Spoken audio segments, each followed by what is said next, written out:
પાટણ એ ઐતિહાસિક શહેર હોવાથી અહીં અનેક પ્રાચીન વારસો જોવા મળી રહ્યો છે। ત્યારે વિશ્વ વિરાસત રાણીની વાવ પાટણ શહેરના 12 દરવાજાઓ અને 13મી બારી સહિત પાટણ શહેરની ચારે ફરતા કિલ્લાઓ આજે પણ ઐતિહાસિક ધરોહર જોવા મળી રહી છે।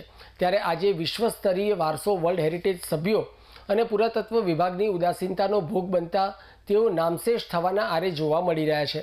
ત્યારે ફાટીપાડ દરવાજાને અડીને પડવાના વાંકે ઊભેલા ઐતિહાસિક કોટ આજે નામશેષ થવાના આરે જોવા મળી રહ્યો છે। ત્યારે વર્લ્ડ હેરિટેજ સંસ્થાના હોદ્દેદારો અને પુરાતત્વ વિભાગ દ્વારા નામશેષ થવાના આરે ઊભેલા ઐતિહાસિક વારસાને રિનોવેશન કરવામાં આવે તેવી પણ બુદ્ધિજીવીઓમાં માંગ ઉઠવા પામી છે।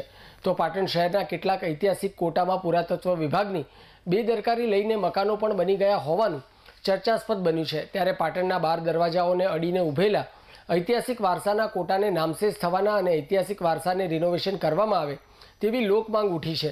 ત્યારે વર્લ્ડ હેરિટેજ સંસ્થા માત્ર એક દિવસ પૂરતી જીવંત ન રહી પાટણમાં રહેલા ઐતિહાસિક વારસાને જીવંત રાખવા અને તેને નામશેષ થતાં અટકાવવાના પણ પ્રયાસો કરવામાં આવે તેવી પણ માંગ ઉઠી છે।